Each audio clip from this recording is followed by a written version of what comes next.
Vamos lá. Meu nome é Marcelo Zarski e nada se compara. Meu nome é Anderson Rosa, Frater Goya, e mulheres de cabeça raspada fazem a minha cabeça. Olha aí, ó. Então, esse episódio que estamos gravando hoje, meu caro ouvinte, minha cara ouvinte, é um episódio sobre a Sinead O'Connor, que, para quem não conhece, foi uma cantora, né? Infelizmente, ela faleceu na última semana, aos 53 anos, super nova. 56, desculpa, super nova. E foi uma cantora mega influente, mega pra frente do seu tempo, vamos dizer assim. E a gente resolveu gravar sobre ela, não só porque ela morreu, obviamente isso chamou muita atenção, mas por tudo que ela fez musicalmente e por toda a atitude dela assim também.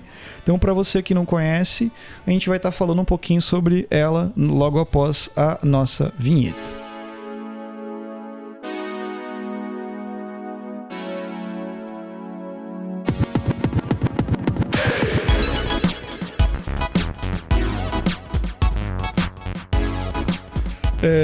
Goya, meu caro amigo, acho que você é o principal cara para puxar um pouquinho sobre a vida da Sinead, porque eu confesso que eu conheço pouco do trabalho dela, eu conheço algumas coisas e algumas coisas que eu fui vendo depois, assim, até que eu fui relembrar até depois da morte dela, que até pra gente gravar hoje aqui.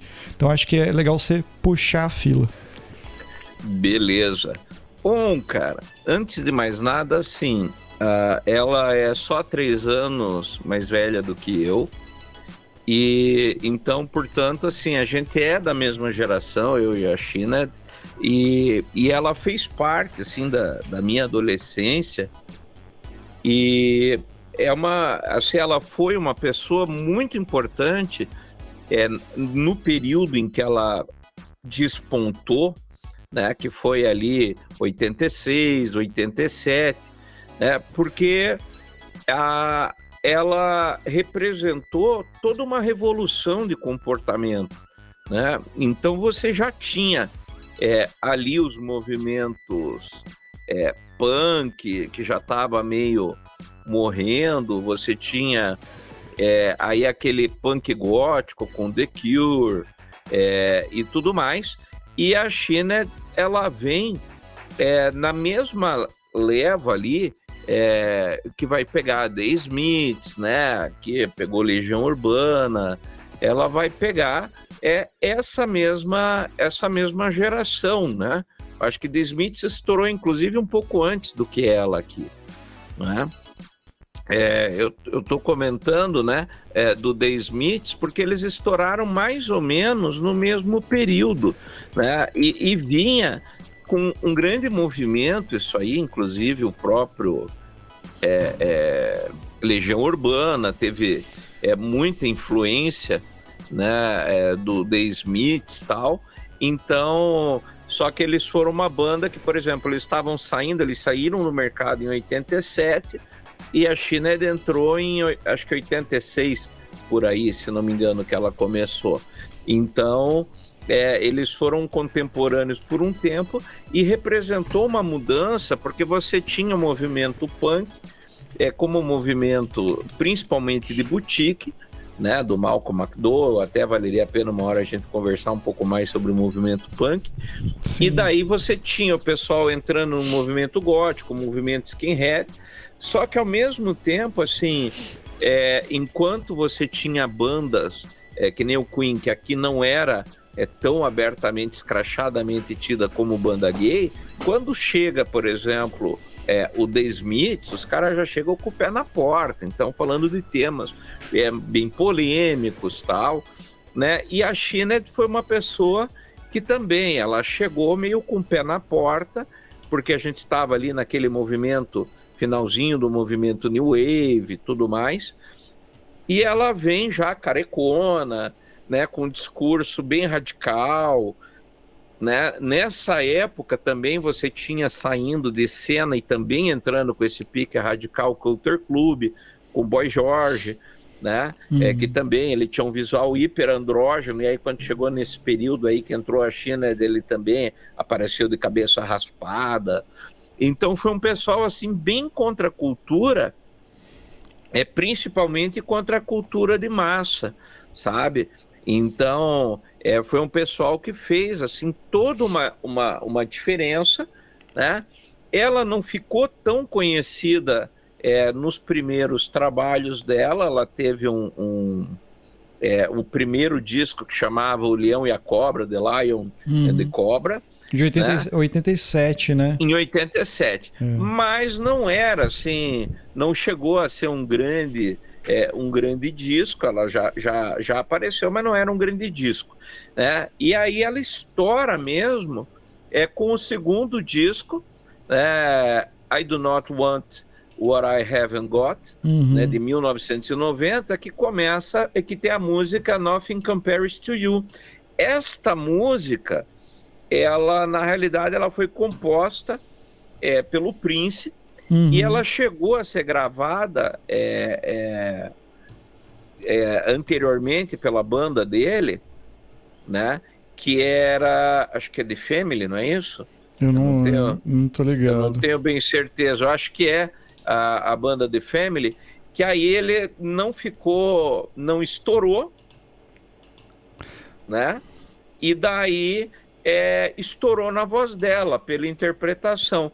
E aí uma das coisas que é legal a gente colocar dentro dessa conversa, por causa disso, é que na realidade você vê, a interpretação é tudo, né?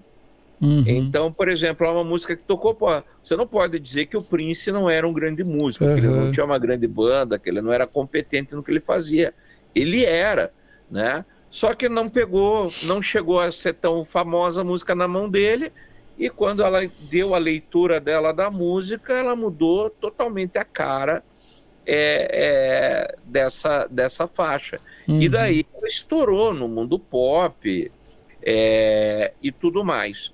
Só que daí, entre outras coisas, ela sempre foi muito, muito radical, né? Ela sempre foi muito radical. Então, ela tem duas passagens bem interessantes. Uma delas é que ela participou do DVD do Roger Waters, The Wall Live at Berlin, né? Porque o muro caiu, né? O muro de Berlim ele cai em 86, e em 1990 o Roger Waters resolveu fazer um show lá naquela merda.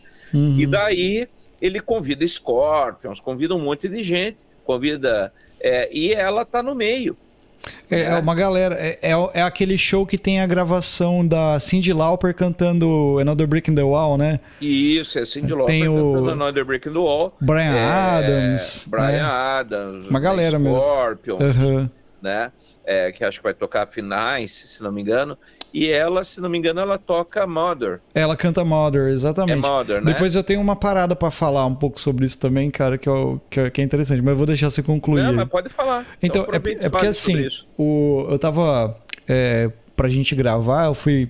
Como eu falei, né? Eu não conheço muito do trabalho dela, eu conheço bastante a Nothing Compares, que marcou uma geração, né? A música do Prince lá. E eu tava escutando esse disco que antes que você falou, né? O The Lion and the Cobra, né? Que é o primeiro dela. E o som dela me lembrou muito a Seals and the Banshees, manja? Silks and the Banshees? Me lembrou bastante, assim, sabe? Assim, eles não são tão... são da época, né? Mas assim... Era a influência da época. Sim, mas algumas coisas que eu fui ver também, cara, fui assistir algumas coisas na internet e tal, pra pesquisar, e tem um canal do YouTube que eu sigo que é o canal da Lucas Salomão, lá da 89 Rádio Rock. Ela tem um canal que ela fala sobre um artista e ela traz um lado mais psicológico, porque ela é psicóloga também e tal. E daí ela tem um episódio sobre a Sinéad O'Connor. E daí ela fala que a infância da Sinéad O'Connor, né? Sinéad O'Connor, né? A infância dela foi muito foda, muito zoada, Goya. Diz que a mãe dela era meio maluca. A mãe dela tinha, por exemplo, olha uma cena, tipo assim, imagina essa cena. Uma mãe que pega a criança, tira toda a roupa da criança, coloca a criança deitada no chão, com a perna aberta, e fica chutando os órgãos genitais da criança. A mãe dela fazia isso com as crianças. A mãe dela trancava eles pra fora de casa. Cara, era bizarro. Inclusive, o pai dela foi um dos primeiros homens na Irlanda a conseguir, né, o divórcio e ficar com a guarda dos filhos, porque a mãe era maluca, cara. Então ela sempre teve muitos problemas com a mãe. E quando você falou do Roger Waters, ela canta Mother, mano. Tipo assim, é muito tenso, cara.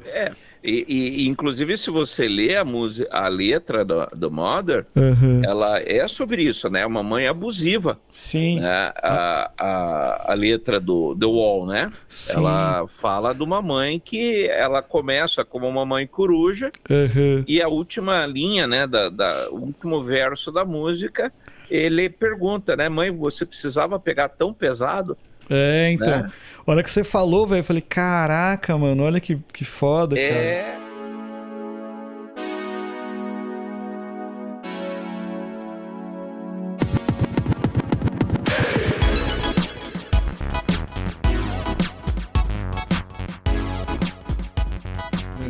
E assim, ela teve assim, uma história de vida ultra complicada.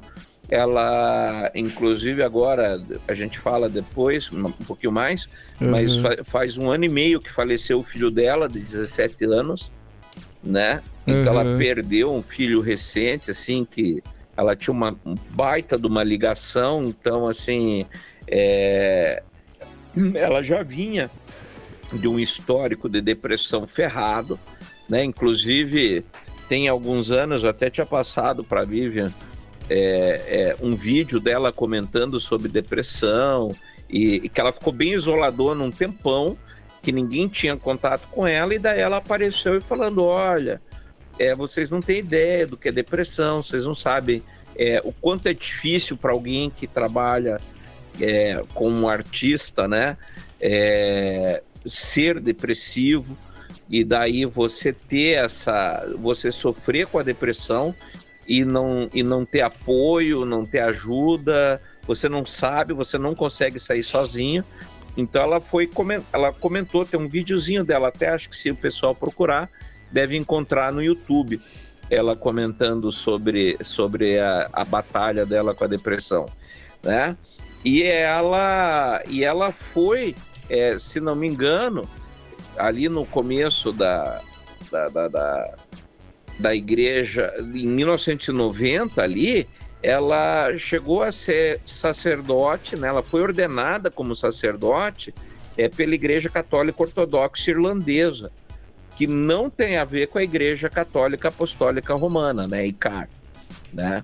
Inclusive aí tem o episódio dela rasgando a foto do Papa e tudo mais, né? Mas a Igreja Ortodoxa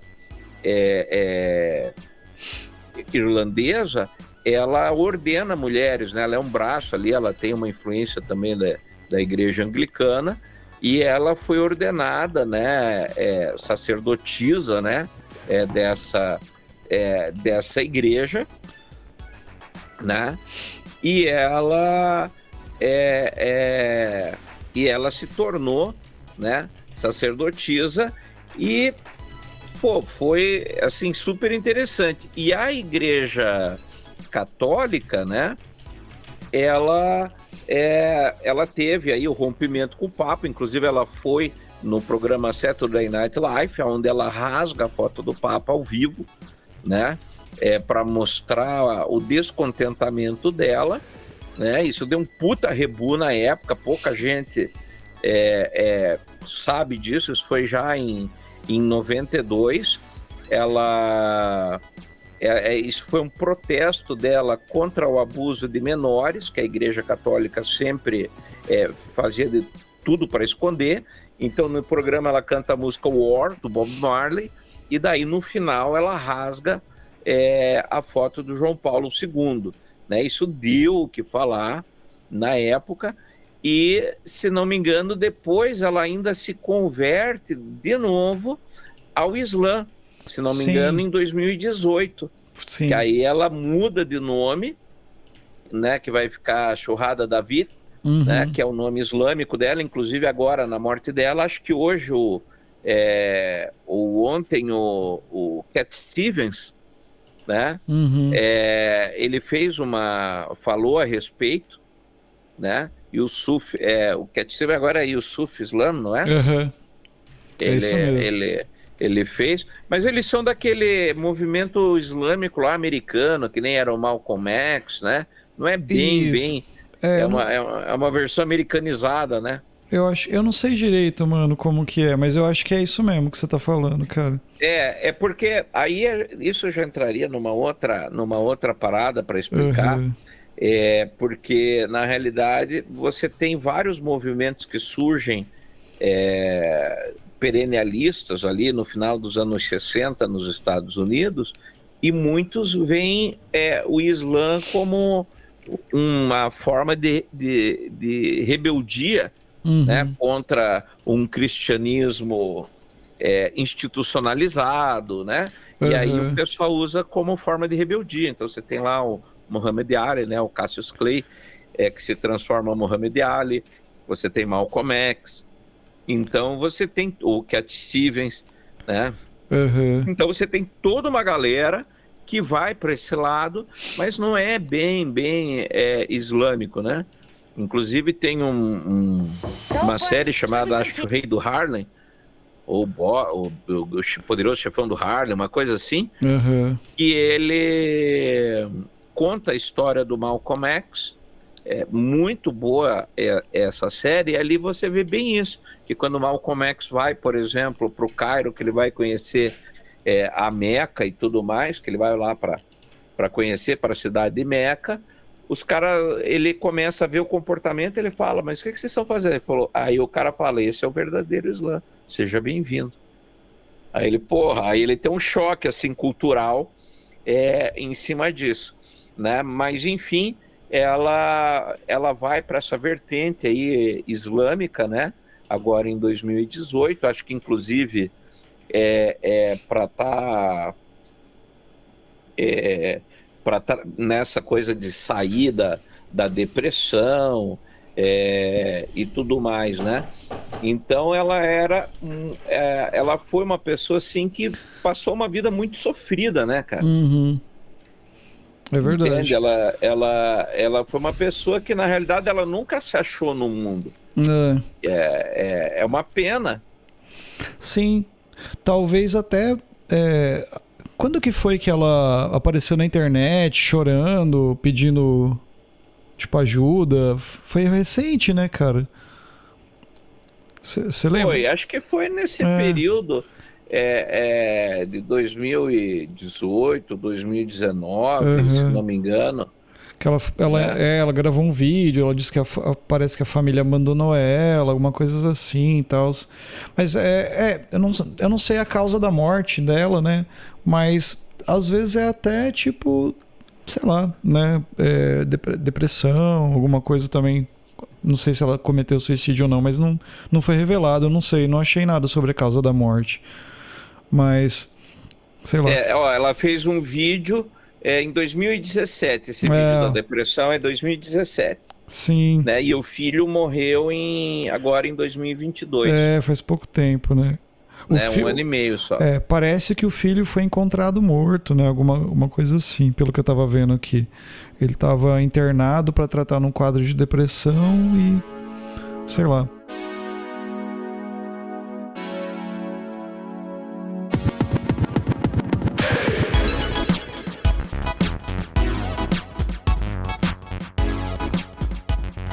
Mas uma das coisas também que ela foi sempre bem polêmica, né? Tipo assim, que nem você falou do lance da foto do Papa no protesto e tal. Ela sempre foi uma pessoa mais polêmica, pelo que eu tava vendo, e teve sempre essa ideia dela. E ela, tipo assim, foi cancelada, né? Muitas vezes por causa disso, né? Tipo, que nem rasgar a foto do Papa num período, né? Tipo, imagina, nos anos 90 ali. Então, Lógico, é um mega protesto, mas algumas coisas... eu tava vendo um comentário que ela fez também sobre umas coisas que foi meio racista, sabe? Daí isso acaba, sei lá, às vezes ela foi mal interpretada, eu não sei, cara. Mas uma coisa que eu acho, assim, que é legal de colocar, cara, que ela apareceu num período onde você tinha lá a Madonna bombando, né? Tipo, final dos anos 80, Madonna era a rainha do pop, vamos dizer assim, né? Que era um estereótipo, tipo, de uma mulher, tipo assim, tipo, que é forte também. Não tô criticando a Madonna, não tô falando que a Madonna é vulgar nem nada. É uma mulher forte, empoderada lá. Só que ela surge o oposto da Madonna, né, Goya? Porque ela de cabeça raspada, a cabeça, né? Roupa larga, né? E eu tava comentando com a Vivi, esses dias a gente assistiu The Wall de novo. Uhum. Fazia tempo que ela não via, daí eu falei, vamos aproveitar e ver. E aí eu comentei com ela que no personagem do filme, o Pink, né? Uhum. Ele também raspa a sobrancelha, raspa a cabeça e tal. E aí eu falei pra ela, eu já fiz isso. Uhum. E foi numa pegada meio como a China, assim. Porque eu trabalhava num hotel lá em Curitiba, e aí eu tava de cabelo grande, trabalhava pra caralho, não tinha tempo de cortar cabelo. Daí o gerente do hotel falou assim, você tem que cortar esse cabelo. Eu falei, né? Você me paga pelo meu trabalho, é pelo meu cabelo. Aí ele falou assim, pelo seu cabelo. Eu falei, tá bom. Aí na hora do almoço eu fui no barbeiro e raspei, cara. Aí, bem nessa época, bem em 89, assim. 87, 89. E daí, até lá em Curitiba tem um shopping Omar, aí tinha tido uns rebu com skinhead lá, daí eu fui proibido de entrar no shopping. Eu fui lá, um dia o cara falou, não, você não pode entrar aqui. Eu falei, mas por quê? Ele falou, não, você é skinhead. O que é isso, cara? Aí, então assim, eu entendo esse lance dela, assim, sabe? Que também parece que com ela foi uma coisa meio de emprego, assim, o cara falou, não, você tem que deixar o cabelo crescer, você tem que ser mais feminina. Ela falou, bicho, vai tomar no rabo. Foi lá e raspou a cabeça, né? Então, só que isso tem um preço, né, velho? Então, assim, você vê, o que eu acho importante na Xena é que ela foi uma pessoa que sempre pagou o preço das escolhas que ela fez. Ela nem sempre fez boas escolhas, né? Mas ela pagou o preço, né? E acho que inclusive isso, a depressão, tal, vem nessa linha dela de buscar quem ela era, né? O que eu acho que é muito importante falar sobre ela é que, assim, você comentou, ela foi cancelada e tudo, mas ela foi autêntica, né, cara? Ela nunca foi uma pessoa do marketing. Não foi um produtor que falou, olha, raspa a cabeça, vire muçulmana, vire sacerdotisa da igreja ortodoxa. Foram escolhas dela, né? Ela também se declarou homossexual quando isso ainda é tabu, né? Sim. Mas ainda era muito tabu, era pesado. Então ela falou, cara, né? Sim. Ela chutou mesmo o balde. Então, assim, eu acho que ela tem que ficar, como a gente tem que lembrar dela nos períodos de força dela, aonde ela fez isso, né? Ela tacou um foda-se em tudo e disse, eu vou fazer aquilo que eu acredito e não o que você acha que eu tenho que fazer. Né? Ela foi na contramão da indústria musical nesse contexto. É verdade, né? Com certeza. Não, é bem isso mesmo. Eu falo dela ser cancelada pelo fato, tipo, do que aconteceu mesmo, né? Porque ela...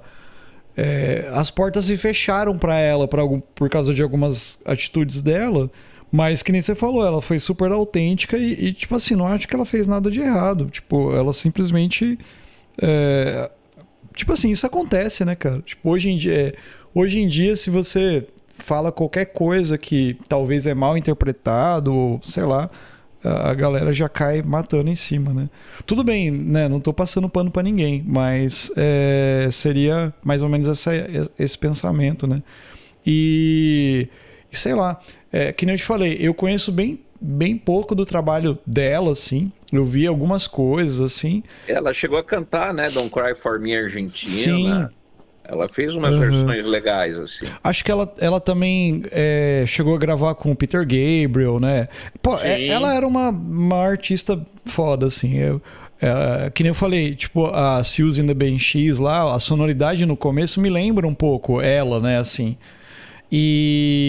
Só que assim, eu acho que ela era mais pra frente, ela era mais ativista, ela era mais tipo a Bjork, assim, sabe? Mais experimental, sabe? E outra, né? Ela pega também que nem a Juan Baezo, né? Se você for ver, a China, muito dos trabalhos dela tem uma pegada meio folk, assim. Sim. Né? Então ela também lembra a Juan Baez, que também foi ativista, também foi uma mulher que teve sucesso, mas também, como sempre, né, o pessoal cancela. Tem bem isso daí mesmo. Né? E essa coisa do Papa, que ela rasgou a foto, ela, na época, ela deu uma declaração, ela falou, olha, o pessoal não entendeu, mas eu queria forçar essa conversa, né? Era um protesto contra a igreja mesmo em si, não era? Na verdade, era contra o silêncio da igreja em relação a abusos de criança. Ah, sim. Né? Porque foi uma coisa que sempre foi varrido para baixo do pano. Sim. E lembre-se que isso daí ela fez em 92, que foi o ano que o Papa veio para o Brasil. O Karol Wojtyła, né? O João Paulo II, ele veio para o Brasil nesse período todo, né, a bênção, João de Deus, aquela coisa, e lá fora comendo solto escândalo de abuso infantil e o pessoal varrendo para baixo do tapete. Então ela aparece no Saturday Night Live, pica lá e fala, cara, vamos falar disso. Né? E daí ela foi taxada, porque onde já se viu criticar o Papa, né? Né? E todas as crianças, e a violência... E como isso ecoou nela, que era uma criança, uma pessoa que sofreu abuso infantil. Sim. Aliás, cara, tem você falou disso aí, tem um documentário do Papa, eu não sei se ele tá no HBO, acho que da HBO, que é The Pope Speaks, uma coisa assim, que é esse Papa atual, né? Cercado de várias pessoas dessa nova geração, jovens, né, vamos dizer assim, de 2000 para cima aí, sabe? E ele tipo, daí são pessoas que moram na Espanha, se eu não me engano, ele tá lá, e geralmente são imigrantes e pessoas que foram para lá de alguma forma. E daí ele é questionado sobre vários assuntos por eles. Daí tem uma menina que é homossexual, daí tem um rapaz que foi abusado pela igreja, tem um ateu, sabe? É muito legal, cara.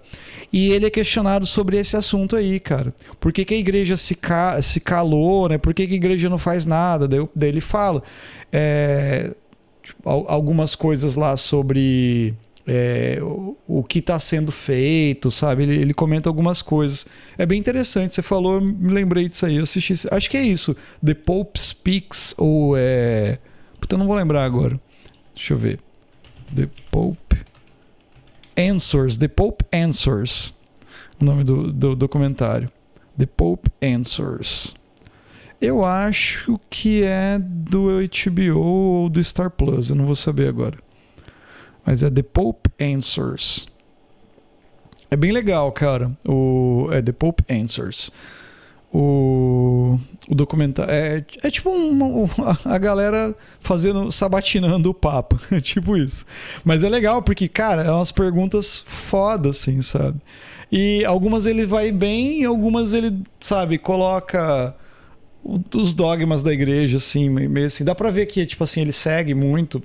Apesar desse Papa talvez ser um pouco mais aberto, talvez, assim, a diálogo e coisas, dá pra ver que ele segue a doutrina da igreja do mesmo jeito, não vai mudar, sabe, assim. É uma doutrina muito grande, muito forte, muito, né, muito conservadora ainda, assim. Tem uma questão que uma menina coloca, por que não tem mulheres papas? Daí ele fala lá também sobre isso, né? Já teve uma papisa, né? Teve, É verdade, a papisa... Puta, como que é o nome? Tem um filme sobre isso, inclusive, cara. Papisa Joana, né? Joana, tipo isso. Mas aí tem um monte de coisa, assim, sabe? Que é questionado, que é legal de levantar, assim, sabe? De falar. Pra variar, a gente desviou do assunto, né? Mas acho que era isso, né, Goya? Tipo, é mais assim, a gente falar um pouco sobre a Sinéad O'Connor tipo, meio que não poderíamos deixar de falar, né? Ainda mais esse momento que foi bem, tipo, marcante agora, né? Assim, Então, pra gente talvez ir pra uma reta final, porque esse episódio é um pouquinho mais curto, né? Uma homenagem a ela. Eu queria falar um pouquinho desse disco que eu ouvi, né? Aqui, que é o The Lion and the Cobra, que eu acho que é o primeiro dela, de 87, que tem é bem interessante para quem gosta do som dos anos 80, nessa pegada meio new wave, com um pouquinho ali de Siouxsie and the Banshees, The Cure e tal, vai gostar bastante desse disco. É um trabalho bem legal.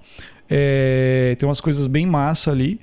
E o segundo disco, que foi, que nem o Goya colocou, que praticamente foi o disco que fez ela aparecer para o mundo inteiro, com Nothing Compares, né, que é muito bom.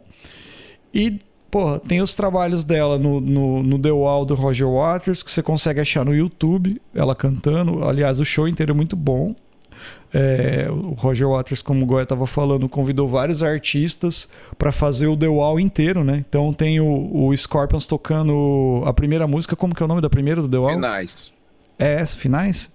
É. Não é a... Quem que toca... É do Scorpions. É o Scorpions? Mas qual que é o nome dessa música? Finais. Ah, tá. Não é Finais. Pera aí. In the Flash. In the Flash. O Scorpions toca In the Flash. Brian Adams canta Young Lust, se eu não me engano. É muito legal. A Cyndi Lauper canta Another Brick in the Wall, parte 2, se eu não me engano. E a Sinéad O'Connor canta Mother. E assim, tem um monte de artista lá, é mó legal, vale a pena de ver. E ela ao vivo é muito legal, vale a pena de sacar algumas coisas. Foi uma pessoa mega autêntica, né? Pra resumir assim. E com super potencial artístico muito foda, assim. Tipo, vale a pena de ver o clipe de Nothing Compares, que a interpretação dela no clipe é muito foda. E reza a lenda, eu tava vendo isso, que tem uma parte que ela fala da mãe, alguma coisa, que ela chora no clipe e parece que aquele choro é real, assim, é verdadeiro, assim. Então é bem emocionante, assim, de sacar, né? Essas são as minhas considerações finais. Então, só para pontuar, que ela ficou marcada, né? Ficou carimbada com Nothing Compares, né? Só que ela chegou a gravar 10 discos aí de estúdio. Né? Então, ela foi além, né? Então, só que foram discos que tiveram pouca repercussão, né? O Sham Naked que ela fez, né? Uhum. É bem interessante, que daí já é uma pegada mais de música folclórica irlandesa, tal, que é um disco que teve agora, mais recentemente, uma repercussão. Quer dizer, mais recentemente já tem 20 anos, né? O disco é de 2002, né? Então mas foi assim o trabalho que depois teve mais repercussão, assim, depois desse que tem o Nothing Compares, né? Só que aí foi local, né? E daí, isso também é interessante, porque ela se torna aqueles artistas que acaba despontando localmente, né? Que nem o Pentagon, o próprio Jethro Tull, ele é pouco conhecido, por incrível que pareça, né? Ele é uma banda de pouca repercussão mundial e muita na Inglaterra, né? Então, e eles fazem isso, né? Eles gravam para eles. Então, lá na Inglaterra tem muito isso, Inglaterra e Irlanda, artistas que gravam e fazem sucesso local, e tá tudo bem, a gente fica ali, né? O nosso miolinho, né? É verdade. Né? Então dá para pensar nisso aí, né? Mas, então, assim, é uma pena. A única coisa que eu tenho pena de me despedir dela é a situação, que a gente ainda não sabe exatamente sobre qual foi a causa-morte dela. A gente não sabe ainda, não tem uma explicação, né? Só não é uma morte que foi suspeita ou um suicídio, coisa assim, só não se sabe. não foi divulgado nada ainda a respeito disso, e é uma pena isso, né? Uma pessoa que se vai e que não teve o devido reconhecimento, né, enquanto estava viva, o que é uma pena.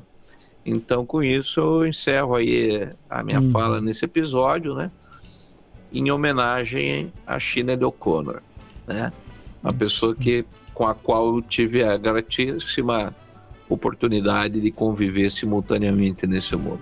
É isso aí.